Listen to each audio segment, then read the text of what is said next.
Why did every civilization on Earth agree to erase the same number? There is something your body has been trying to tell you your entire life. Not through illness, not through instinct exactly, but through rhythm. A quiet, persistent biological rhythm that modern life has trained you to ignore so thoroughly that most people don't even know it exists anymore. I didn't know it existed, not until I started pulling on a thread that began, of all places, in a hotel elevator. And by the time I understood what that thread connected to, I had stopped being surprised by coincidences and started being disturbed for them. Here is the fact that opened everything. The average human menstrual cycle is 28 days. Not a month, not 30 days, not 31, 28. And if you take 28 days and you multiply it by 13, you get 364 days. Add one single transitional day, one day outside the regular count, and you have 365. A complete solar year, whole, precise, requiring no patches, no corrections, no awkward short months bolted onto the end like an afterthought. The mathematics of the human body and the mathematics of a 13-month calendar are not approximate matches. They are the same architecture.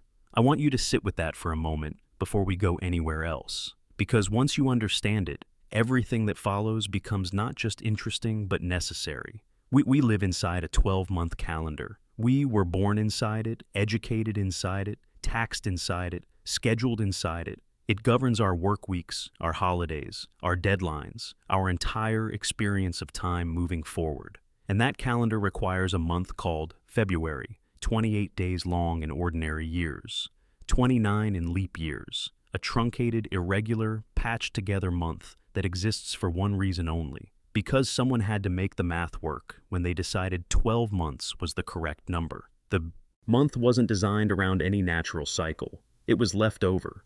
It is what remained after everything else was forced to fit a framework that the natural world never agreed to.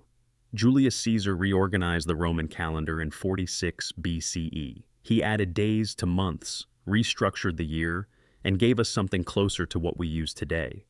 But then Augustus Caesar, not satisfied with having July and named after his adoptive father, decided that August, the month bearing his own name, needed to be 31 days long, equal to July, equal to the man who came before him. And so, days were taken from February and given to August.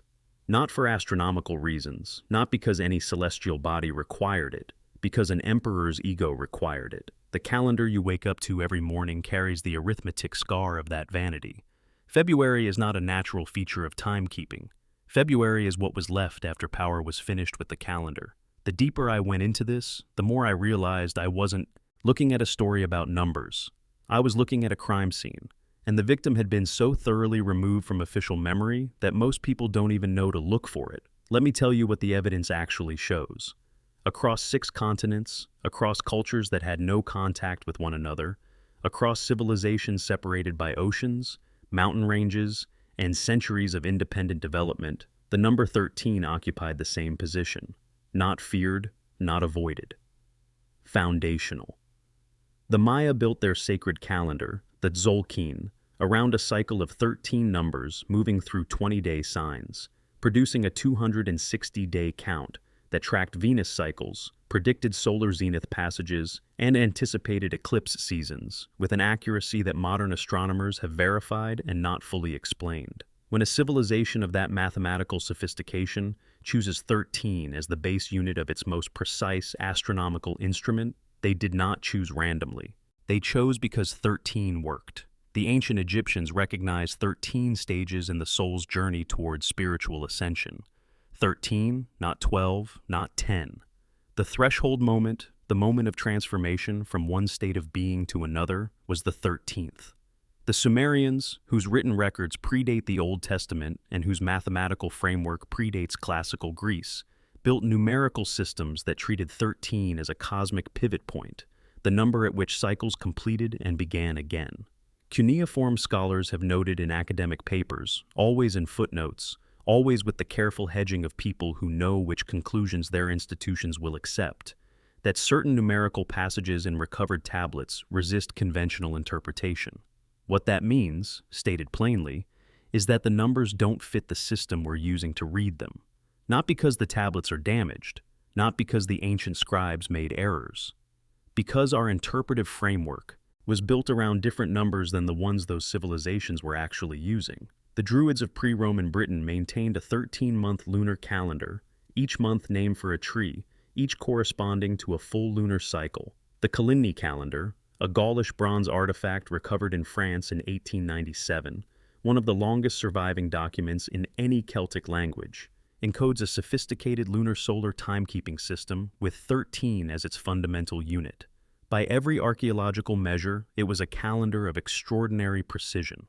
When Rome consolidated its hold over Gaul, the Druidic calendar did not gradually fade. It did not slowly blend with Roman timekeeping, in the way that languages blend at borders and cooking traditions blend through trade. It disappeared. Within generations of Roman administrative control, the 13-month framework was gone, replaced, and the people who had used it for centuries were told, through the mechanisms that empires used to tell people things, that the old system had been primitive, that the new system was correct, and that the old numbers were best forgotten. The Lakota tracked 13 moons in a year and encoded that count in the 13 segments of a turtle's shell, a physical object that any person could hold in their hands and read. The Yoruba, the indigenous peoples of the Pacific Northwest, the astronomical traditions of ancient India. The pattern repeats with unsettling precision across every culture that recorded its relationship to time before that relationship was restructured by conquest or conversion, or what we're told was simply the natural progress of civilization. This raises a simple but critical question. When the same number appears independently, in the same astronomical context, across cultures with no documented contact with one another, what does the word coincidence actually explain? What work is that word doing? Because coincidence is not an answer. Coincidence is a placeholder for an answer that nobody has been willing to look for. I want to be precise about what happened next, because this is where the investigation shifts from interesting to genuinely difficult to dismiss. The Roman Empire didn't just replace calendars. It understood that controlling how people measure time is controlling how people think. Time is not neutral. The framework you use to organize your days and months and years is the framework you use to understand cause and effect, to plan, to remember, to anticipate. Change the framework, and you change the cognition that runs inside it. Rome knew this, and the institutional successor to Roman administrative power in Western Europe, the Church, knew it too. The Gregorian calendar, the system that now governs virtually every nation on Earth, was promulgated in 1582 by Pope Gregory XIII. It is a solar calendar built on a 12-month framework that traces its structure directly back through the Julian calendar to the decisions of Julius Caesar and the vanity of Augustus. When it replaced the Julian calendar in Catholic nations, populations went to sleep in one month and woke up in another. 10 days simply ceased to exist by institutional decree. And the Druidic calendar, the Mesoamerican calendars, the lunar 13-month traditions of cultures that Rome and its successors encountered, absorbed, converted, and in some cases simply destroyed, those were not replaced through academic debate or scientific demonstration. They were replaced through the same mechanism that has always replaced one system with another at scale. Power decided, and time followed. And then something even more deliberate happened. The number that had been removed from the calendar was given a story, a dark story, a story about betrayal. The Last Supper narrative, as it was codified and disseminated through exactly the institutions that were simultaneously imposing 12-month timekeeping on the Western world, contains 13 figures at the table. 13, and one of them is a traitor. This is the origin story most people in Western culture learned for why 13 is unlucky. 13 means betrayal. 13 means the moment before catastrophe. And the deeper I looked at the timing of when this association became culturally dominant, the more the silence around it became deafening. The same institutional apparatus that promoted the 12-month framework as correct and sacred was the same institutional apparatus that embedded the story of 13 as the number of treachery into the foundational narrative of its civilization. I am not claiming deliberate conspiracy in a room with specific people and a written agenda. I am noting that the number most threatening to a 12-based institutional system was precisely the number assigned a narrative of doom, and I am asking whether that requires coincidence to explain. The fear of 13 even has a clinical name now: triskaidekaphobia. We have medicalized the avoidance of a number. We have given it a Greek etymology and academic papers and a formal diagnostic framework. The number has been so thoroughly pathologized that fearing it seems rational and not fearing it seems naive or contrary, or the kind of thing you'd have to explain at a dinner party. At what point does a superstition become so systematically reinforced that it functions as policy? Because when airlines remove row 13 from their seating charts, when hospitals build floors labeled 12 and 14 with a ghost floor between them, when Formula One racing went years without a car bearing the number 13, these institutions are not acting on personal belief. They are not superstitious. They are acting on institutional convention. And institutional conventions do not emerge organically from folklore. They are engineered, as if everyone received instructions they didn't fully understand and followed them anyway. Walk into almost any hotel in the world, New York, London, Tokyo, Sao Paulo, take the elevator and look for the button that says 13. It isn't there. Not because the floor doesn't exist. The concrete is there. The plumbing runs through it. Guests sleep in rooms on it. But the number has been administratively removed. No law requires this. No international architectural code mandates it. No signed agreement among hotel chains enforces it. And yet the consistency is nearly absolute across different countries, different languages, different building traditions, different centuries of construction. A child on an elevator asks why the numbers jump from 12 to 14, and the adult says it's just superstition, just bad luck, just one of those things. And the conversation ends there, because the answer sounds complete even though it explains nothing. Because superstition is not an explanation, it is the name we give to patterns we've decided not to investigate. Here is what the investigation actually found when someone decided to look.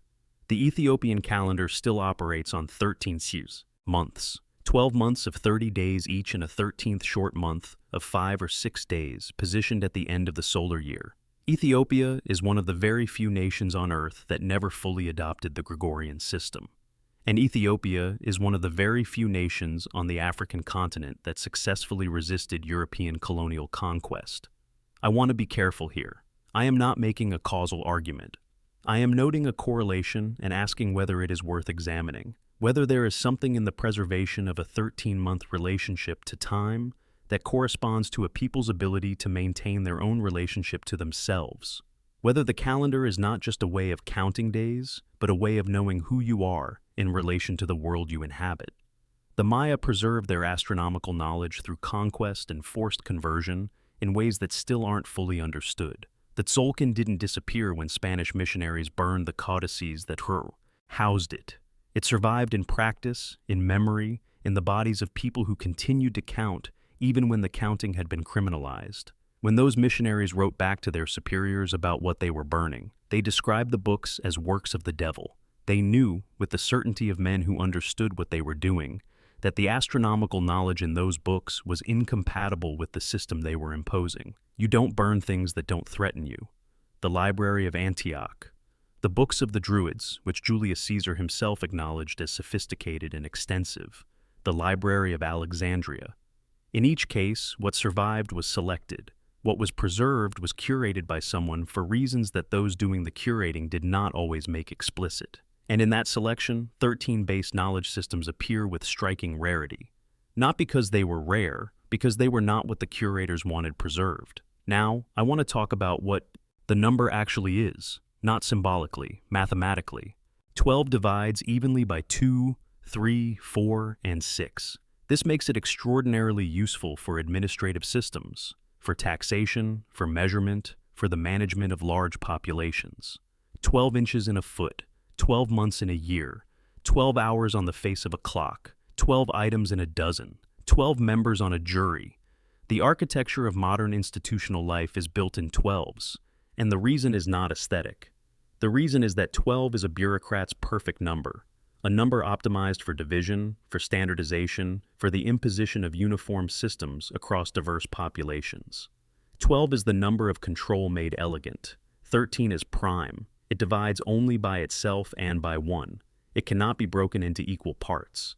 It resists the kind of clean subdivision that administrative systems require.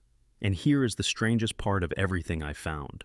That resistance, that mathematical indivisibility, appears to be precisely what made 13 sacred to the cultures that used it. A number that cannot be divided and controlled. A number that mirrors the integrity of a complete lunar cycle, of a biological rhythm, of a natural process that proceeds according to its own internal logic rather than the requirements of any external authority. I am speculating. I want to be clear about that.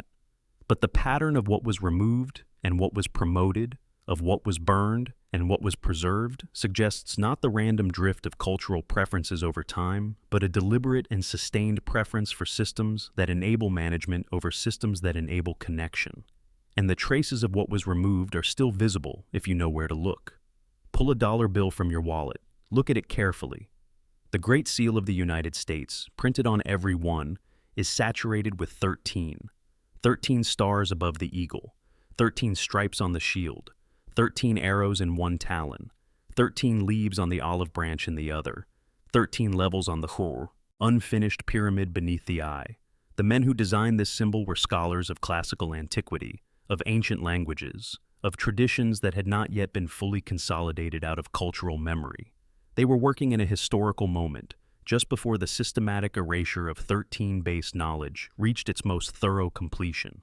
And they encoded 13 into the founding monetary symbol of a new nation, not once, not twice, but saturated into every element of it, as if they were trying to preserve something they could feel slipping away. We have spent generations arguing about the eye above the pyramid, about Masonic influence, about what the unfinished structure represents. Almost none of that debate has focused on the number itself. Because 13 has been so successfully framed as superstitious, as dangerous, as beneath serious inquiry, that its deliberate and repeated inclusion in a document that serious and educated men spent considerable time designing doesn't register as significant. The official explanation asks us to believe that 13 appears that many times by chance or by convention. The evidence suggests something much larger. Chichen Itza, El Castillo, the great pyramid at the center of the ancient Maya city. During the spring and autumn equinoxes, the precise moments when the solar year turns, the angle of sunlight on the pyramid staircase creates the illusion of a serpent descending. The shadow forms 13 triangles. 13, at the exact astronomical moment of transition, encoded into stone, demonstrating itself automatically twice a year without maintenance, without explanation, without anyone needing to be told what to look for. These builders were communicating something specific. They were writing in a language that the sky would confirm on schedule for as long as the structure stood. And we have stood at the base of that pyramid for a century of modern archaeology and argued about almost everything except the number they chose. The official explanation for the global disappearance of 13-based systems is cultural evolution, improvement, the natural replacement of older, less precise frameworks with newer, more scientifically grounded ones. But this explanation collapses the moment you examine what was actually replaced and what replaced it. A 13-month lunar calendar that required fewer corrections than the system that superseded it was replaced by a 12-month solar calendar that required additional days to be invented, and then additional leap years to keep those invented days from drifting. A biological timekeeping framework that aligned with cycles the human body was already tracking independently was replaced by an administrative framework optimized for taxation and governance. Progress, as a word, usually implies moving towards something better for the people living inside the system. What changed here moved towards something more manageable for the people administering it. I keep returning to a specific silence. Not the silence of absence, not the silence of things burned or buried or lost, but the silence of questions that were never asked. When the Gregorian calendar replaced the Julian in Catholic nations in 1582, there were vigorous public debates about the change. People resisted. Protestants refused it for a century and a half. England didn't adopt it until 1752. But nobody debated the number 12 itself. Nobody stood up in any parliament or published any pamphlet arguing that the fundamental unit of the calendar, the number of months in a year, should be examined or questioned. The debate was entirely about which 12-month system to use. The possibility of 13 was not on the table, and I don't believe it was not on the table by accident. The deeper I went, the more that particular absence looked less like an oversight and more like a conclusion that someone had already arranged.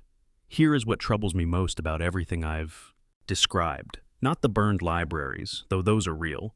Not the removed floors and buildings, though those are documentable. Not even the coordinated global replacement of lunar calendars with a solar framework that required more maintenance and served administrative systems more effectively than it served the people living inside it. What troubles me most is how thoroughly the question has been made to feel ridiculous. I have spoken to architects. I have spoken to historians of mathematics and cultural anthropologists and people who have spent entire careers studying the intersection of number systems and social organization. And when I ask about the systematic removal of 13 from modern numbering systems, from calendars, from buildings, from the roster of racing cars, from the row numbering of aircraft, the response is almost always the same. A small pause, a slight smile, the words, "Oh, that's just superstition," and then movement to the next topic, as if the question had been answered, as if giving something a name is the same as explaining it, as if the coordinated, cross-cultural, institutionally enforced disappearance of a number across centuries and continents is adequately addressed by saying that people are a little irrational about some things. The most effective erasure is not the one that destroys evidence. It is the one that makes the question seem beneath serious people. That trains scholars to smile rather than investigate. That makes architects skip from 12 to 14 without a second thought, because everyone knows that 13 is just unlucky, just one of those things. The official explanation asks us to accept that a superstition produced a level of standardized, coordinated, and sustained behavioral change across incompatible institutions, in incompatible nations, across incompatible centuries, without any organizing force behind it. I find that explanation requires considerably more faith than the alternative. And the alternative is this. At some point, in some configuration of power that the surviving historical record does not fully document, someone understood that the way a culture counts time shapes the way that culture thinks. That a people synchronized to 13-month rhythms, to lunar cycles, to the indivisible prime pulse of a number that mirrors their own biological reality, are a people more connected to a natural order that resists management, and that disconnecting them from the calendar, from the count, from the number itself, was not a side effect of broader administrative reform. It was the reform. The calendar was not changed because 12 was more accurate. It was changed because 12 was more useful to the people doing the changing. What would we know about time, about cycles, about our own bodies and the world those bodies evolved inside, if we had been allowed to keep counting to 13? What understanding of natural rhythm, of biological synchronization, of the relationship between the moon and the blood and the seasons and the soil was embedded in the frameworks that were replaced? What does a human being lose across the span of an entire life when the calendar they live inside is built for the convenience of administrators rather than the rhythms of the organism doing the living? I don't have those answers. I'm not sure anyone does. Because we have been inside the 12-month system long enough that most of us have never once experienced time organized any other way. We have inherited a broken clock and been told it is the only clock that has ever existed. And the most insidious thing about a broken clock is that it still tells the time. It still gets you to your appointments. It still marks the passage of days and months and years. It is just irregular enough that you never quite feel at home inside it. Just complex enough that you always need help understanding it. Just disconnected enough from your actual biological reality that you go your entire life with a faint sense that something doesn't fit, that the rhythm is slightly off, that you are perpetually a half beat behind a pulse you cannot quite locate. That pulse is 13, and once you hear it, you cannot unhear it. The buildings remember, even when we've forgotten why. The Ethiopian calendar counts 13 months for the same reason the turtle's shell has 13 segments. For the same reason, the equinox shadow at Chichen Itza falls into 13 triangles. For the same reason, the human body runs on a 28-day cycle that divides a solar year into 13 equal parts. Because 13 is not a number that was invented by any culture. It is a number that describes something real. Something the sky does, and something the body does, and something the relationship between the sky and the body has always done, whether or not any calendar in use today acknowledges it. Someone decided we should stop counting it. Someone decided that the number should disappear first from the timekeeping systems, then from the architecture, then from the aircraft seating, then from the racing circuits, then from the hospitals and airports and office towers, until finally it disappeared from the realm of questions worth asking at all. I'm asking it. And now, you've heard it asked. And that, I think, is where investigations like this one actually begin. Not with the answer, with the refusal to accept that the question is ridiculous, with the recognition that silence, especially silence this coordinated, especially silence this consistent, across institutions and centuries and languages and cultures, is never neutral. Silence serves someone. The number 13 was not made forbidden by accident. The investigation into why is only beginning.